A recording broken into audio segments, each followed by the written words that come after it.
And this is Scaling Clean, the podcast for clean economy CEOs, investors, and the people who advise them. I'm your host, Melissa Baldwin. Each show, we bring you usable insights from tested leaders that you can apply to the business of running your business. Welcome to the Scaling Clean podcast. This episode was recorded live on the Power Up stage at RE Plus in Las Vegas. Our episode is brought to you by the Power Up Live sponsor, Wärtsilä. My guest today is Alon Mashkovich. He's the CEO of enSights, an AI-based profitability software built to optimize energy assets and operations. Alon has spent over 15 years in energy consulting and renewables. enSights software helps optimize over 10,000 clean energy assets across the globe. Alon, welcome to the show. Happy to be here. Thank you for inviting me. Glad to have you. So we always like to start our show just hearing from our guests, who are usually CEOs like yourself, about the journey that landed you where you are today. So how did you become a CEO? Have you always had an interest in starting businesses? Kind of what led you to sitting here in the seat today? Good question. Actually, yesterday I've talked with my co-founders and I said, I didn't imagine my life like this. But yes, from the beginning, I knew that I want to deal with businesses.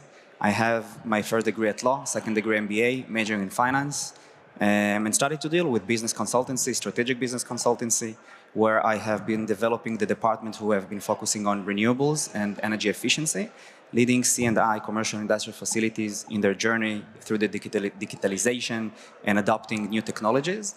And eventually we worked with so many types of assets, so many types of data that coming from different assets. And we discovered the shocking fact that you have so much data, and data is the new oil, and eventually no one uses it. And even if you do, very few really get insights from it. Mm-hmm. And after understanding and working in the space and identifying so much insights, we decided to do it in our own way in order to make things simple. They taught me as a business consultant, everything you do, you should be very keep it stupid simple. Keep it simple. So this is exactly what we're trying to do, to make the life of our partners easier through our platform. And this is how we got to it. And I heard you mention C&I there. I know that's a big part of your portfolio and the work that you've done. I want to talk to you also. So there's a big growing C&I business. It was mentioned last night at the dinner that I was at with Nico. But one of the things that I've noticed in some of my customers in the United States is because of the tightening policy environment, they're looking to expand globally and expand abroad. And that's something you've been very successful in. So you've done business across Europe and Latin America. Can you tell me, if you could give advice to businesses in the United States who maybe want to expand globally, what advice would you have for them if they want to, for example, do business in Europe or MENA?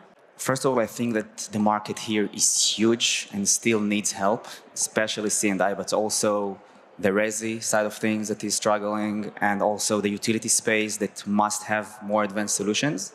But when it comes to a global expansion, I think the most important thing is to listen to the market, what it has to say, and penetrate very strategically after understanding if the product is ready to transformation, kind of, because every country has its own specific needs. In renewables, everyone talks kilowatts eventually and sun, but it's more advanced than it is. Financial modules, different work methods, workflows. So really invest in understanding how the market feels, what are the pain points, and then easily adapting and starting with local presence. I think it's very, very, very important to have your boots on the ground, different languages. You need to speak the culture, listening to the customers and understanding their pains. Good. I want to ask you another question about something that you've done successfully that I see a lot of our customers and our clients pursuing, and that is fundraising. So your company completed a $10 million Series A funding in December of 2024 to support your expansion here into the United States. So what advice would you give to other companies who are going through fundraising rounds or seeking Series A, Series B? Any advice that you'd give to them? I think that the most important thing is to bring business values and tie it to real revenues. And when you build your business from ground up through bringing revenues, even if you have a small value proposition, but it brings value, you start sale. And when you start selling, you have more revenues. And then you bring much more confidence to any investor that comes in that it's not a startup that has an idea and presentation. It's a real business value that you can build and scale and improve pain points that all exists. And I think when you tie everything, and of course, I think the team and the people that behind are important together, a very good team and good culture, everything rest is coming easily. It's quite difficult, but when you are tied to the business impact, it's a different play. I'm going to ask a follow-up there. What do you think, when you were working with your investor, what do you think gave them that aha moment or that got them really excited about what your business does? It's a lot of considerations, but the bottom line, I think, is the most important thing of execution, that you really need to provide real value, real product. And if you do some claims, like we are trying to really showcase to our customers, clients, partners, that we're bringing them value, boosting their energy, the metrics, the numbers, not only in percentage, but also in quantified numbers, is very important. And when they hear it, so it's a real business. And I think this is the most important thing, the bottom line, that you really impact on the revenue. And then it's a real business that you can scale and grow it. Real numbers and real results. Yeah. Got it. So recently, I understand that your team has analyzed over 10,000 C&I solar assets. And this is across the United States, Middle East, Europe, to look and see how are these systems performing. And we know there's a chronic issue with underperformance. Can you tell me, what did you learn from that analysis that you did recently? Every time that we are looking on this data, it's shocking. When we just started the business, we did a small research across several thousands of assets, and we discovered that over 70% of the systems are not meeting their planned outputs. And it is insane. It's kind of 70% not meeting outputs. It is a very high number. Mm-hmm. And then every time that we try to convince ourselves, no, that the problem is not so big, maybe we can do better things, or instead we get in shock anytime. So even the 10,000 sites that we have analyzed recently, we see that over 2/3 of them are not hitting their targets. So it is still high numbers. And it's not because you don't have data, it's what you do with it, how you identify it. And there is, today, I think the administration and what's happening, finally, assets, owners making attention that the performance is not there. There is, we call it revenue leak. And by looking at the numbers, we try to really improve it because it is there. The sun is there, the equipment is there. Just take action. So the numbers are pretty shocking. And I agree with you. I think right now our industry is under a microscope, right? So we have more criticism from the current administration. Now is the time that the assets that we have on the ground, they have to be performing as expected. That's important to solar's reputation generally. So, but what I understand from your look at this is that it's not always a human error. It's almost like an overload of notifications. Is that right? Could you talk about that? I think there are three reasons for that. First, I think the data quality and how you manage all this data, because you have so many data sources that coming from the hardware on site, but you have also additional systems that you have implementations on the software side of things, like ticketing systems, billing systems. And by gathering everything in one place, then you really can analyze and start providing a value. So correct.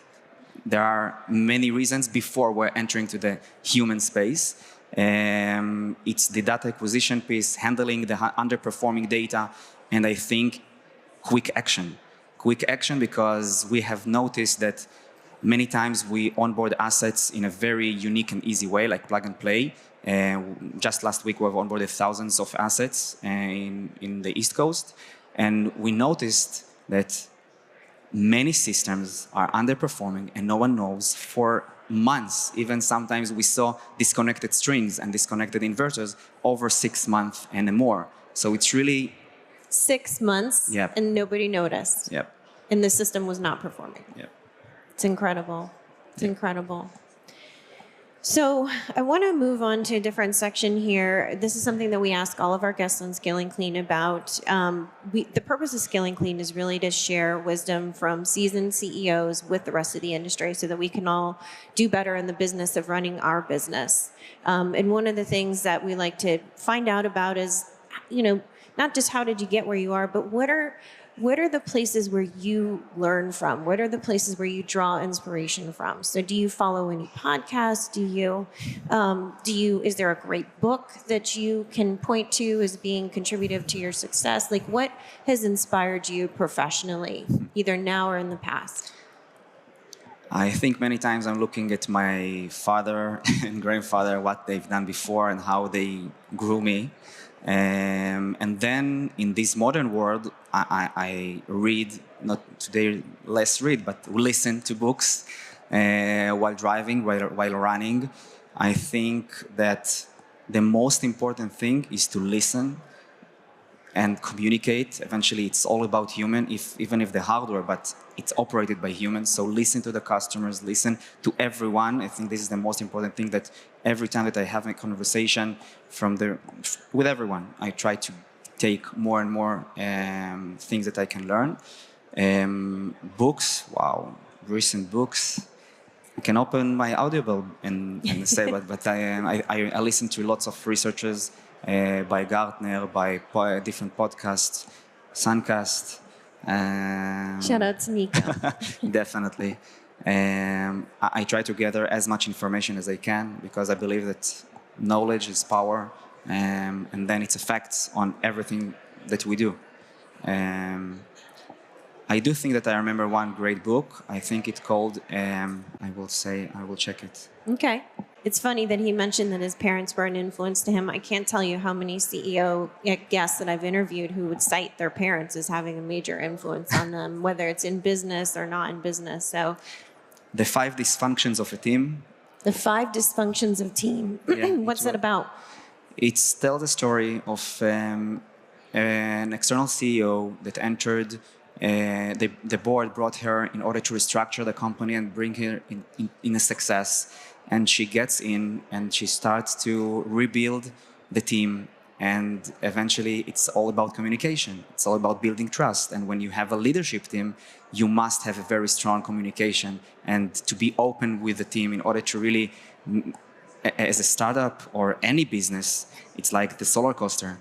You have up and downs, and it can happen a few times a day, a few times a week, every month. So you really need to be very strong with your team members, with your leadership team, in order to have the power to go with when you are down and when you are up, everything together. Yeah. And eventually this brings success, because when you are like one fist, you can really win the game.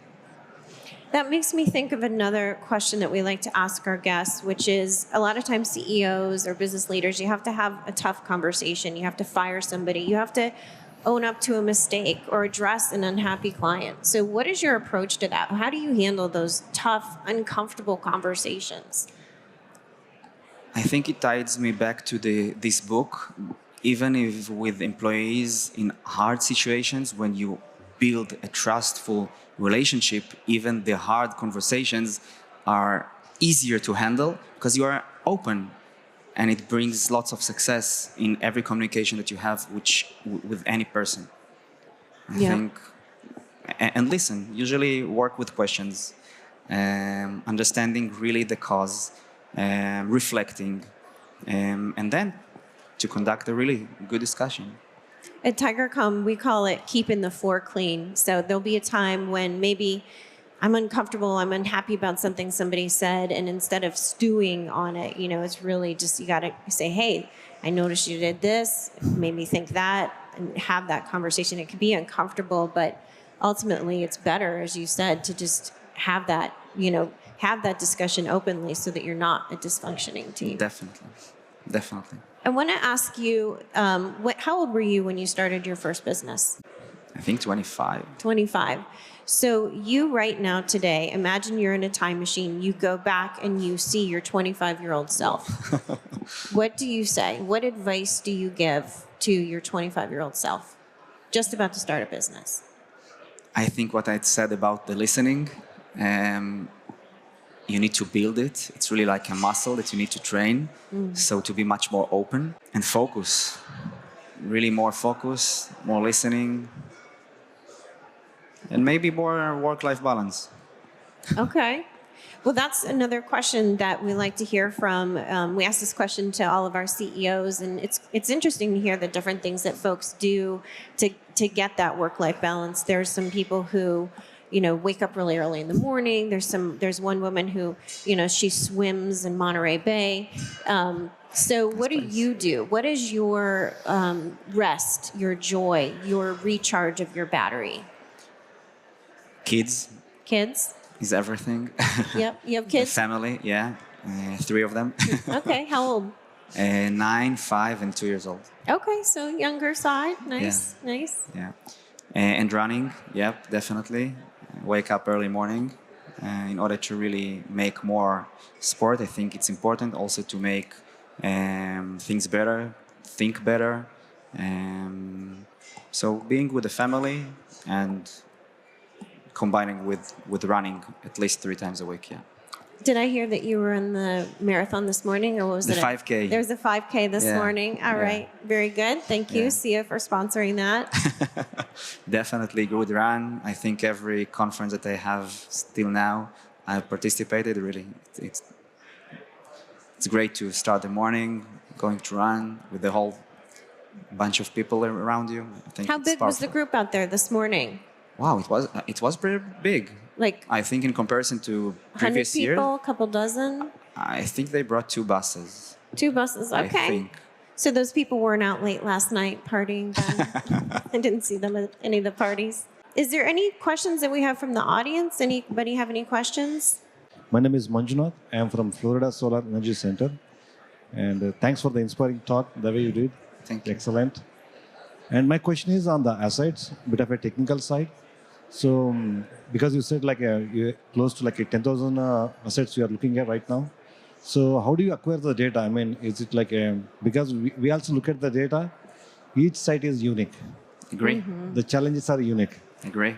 So, me, just one person doing it. I mean, when you look at 10,000 assets, how do you do it? I mean, data sets. Just want to get insights on that. So we are a software company, and this is our core business. The data acquisition piece, we invested in it heavily in order to be able to communicate with any provider that is out there. It doesn't matter if it is an inverter type X, Y, Z, or you have a revenue grade meter, or you have a SCADA system.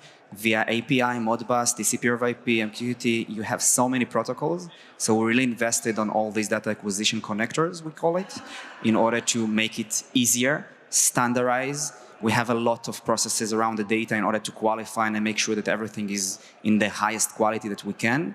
And then when all the data is managed and in one place, in the right metrics, everything is possible, and you can run on different applications. If you have BI tools or use our analytics, or you can run additional agentic applications. So while you structure the data after bringing it, everything else is easier. One more question. And also, do you compute IEC parameters for each site? Yes. All performance ratio? Correct. Okay. Everything. All the KPIs that you can imagine. There are so many. It depends geographically. Yep. Here you are looking at something. In Europe, you're looking at something. So definitely. So how are your assets distributed? I mean, is it like a residential, commercial, and utility scale? Most of our assets are C&I up to small utility. For the last year, we have onboarding, let's say, medium utility scale assets. And as storage getting more and more, so we have even higher. We have small portion of Resi, mix. Nice. But the most focus is DG, distributed. Thank you. And that was Florida Solar Energy Center, right? Great organization. I'm also from Florida, from Tampa, Florida. So great work that you're doing. Definitely. And I want to just add some questions on top of what he just pointed out, because from what I understand, correct me if I'm wrong, it sounds like a lot of these companies, they don't necessarily have this data in one place. Mm-hmm. that it's siloed. What is that like when you first approach a company to work with them? What does it look like before? What is their data story before, and what is their data story after? Different, very different. And it depends. There are big players that have invested heavily in different legacy solutions, that they build their historians and their data warehouses. And again, it's a difficult. You need to have your own team. It's kind of build versus buy decision. When it comes to small, medium size of companies, I think on average, most of them have at least 3 or 5 minimum of different communication on different data acquisition systems, and most of them don't have a one place that they gather all the data. And when we get in, we acquire all the data, including the historical data. And when they want to use it, they have everything structured in one place. They can consume APIs wherever they want in order to do whatever they need. So it's definitely dramatic change. And you mentioned they have usually 3 to 5 data sets. What are those 3 to 5 data sets? Hardware providers and monitoring data sets. They have, for example, inverter layers. They have inverter layers? Yes. Is that what you said? Okay. The data that's coming from the inverters. Then they have the data that's coming from the revenue grade meters. They have the data that's coming from their CMMSs. If they're using it, it's a different data. But again, it's effects on different AI agents that you want to build on top. Because if you have an issue and you have identified, I believe you're familiar with that, you need to know how to solve it. And there are different technician levels. So you need to ingest not only the electric data, but also the data that's coming from the technicians on site with different tutorials in order to really understand it. And it's not enough, because you also need to get the financials, the PPAs, the P&L, all the financial data that you need in order to really structure a full picture that can serve not only the operational guys, but also the C-level and also the stakeholders and everyone around the table. I hope it answered your question. That's right. No, and that is helpful. And what I also I heard was that essentially the person who's at the screen managing all of this data in the before situation, they may have dozens of alerts that are coming in. This isn't working. This isn't working. Alert fatigue, we call it. Alert fatigue. What is that? What's alert fatigue? You have you smile, so you're familiar with it. You have so many alarms. You have you lose trust. You cannot trust all these alarms that you're getting from all these different service providers, different hardwares, and you need to verify that this alert is really true. So we have invested heavily in the prioritization engine in order to gather all the electrical data and compare it to different metrics that we compare, and then to provide much more accurate insights. We call it actionable insights, because it reduces the noise, and then you really can focus on what's important most. And then we also have prioritization depending on the customer, depending on the use case. If it is an IPP, they have a specific metrics. If it's an O&M, they have their own, and then tied up to their obligations, contractual availability and other obligations, in order to really prioritize them and focus on them. Find the money. Definitely. Stop the bleeding. Yeah. This is... you have so much revenue that you can gain out of your existing assets, and there is no sense to keep on losing. So definitely. And do you think some of these folks are even aware that they're losing that? I think today we hear more and more talks about it, that finally the performance gets attention. Till a few months ago, almost we needed to convince people, look at your performance, you are losing. Now we're hearing more and more that finally it happens, and we are a step before the storage boom. So what will be in the storage? Storage is much, much, much more complicated than the solar assets. So hopefully the lessons from the solar performance issues will be implemented in the storage, so in order to really maximize the revenues, because storage is really a key today in the industry. That's right. Abby brought it up in her welcoming speech, how it's one of the 4 things that she wants to see us do moving forward is solar plus storage always. Definitely. And it's much more complicated, right? Because time of day, the rates are different, the size of the system. Everything. It's not just build as big as you can. It's build, optimize for the, what's the and revenue safety. potential and safety. Yeah. Definitely. It's a much more complex. Definitely. I have 2 more questions if I can get them in. One is, Do you think that success is dependent on what a company chooses to do or chooses not to do? Wow. I think to choose what not to do. You have so many distractions. There's so many things that you want to do as an entrepreneur. And I think the focus is very, very, very important in order to understand where is your key strength and focus on them. And everything else you can build, you can structure. We're an open system. So if there are customers, and there are customers that want to use other solution, no problem. We can integrate. Our mission is to help our partners to do their job better in an easier way. So if it can be done by our solution, old solution, great. But if you want to bring another partner, perfect. We can tie in via back-to-back APIs, and that's it. And then it helps everyone to improve their business flows. And one more question. Do you consider yourself a climate optimist or a climate pessimist? And I know these days, it's tough these days. Yeah. This was the reason that I entered to this business in the clean energy, because there are so many opportunities and we wanted to live a better place after for our kids. So I want to be optimistic about the future.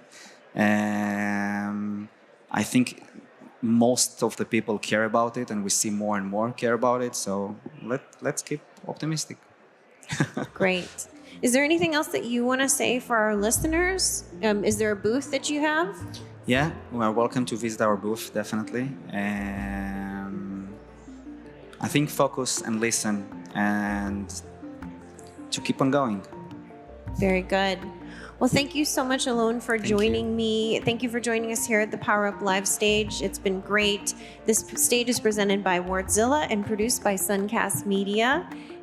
Thank you all very much. Have a great rest of your show, and appreciate you joining us. Thank you very much.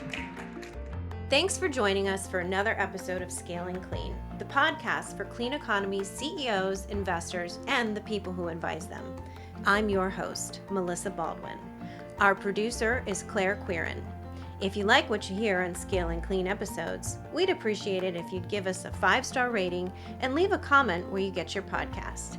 And until next time, we wish you all the best in the clean economy transition.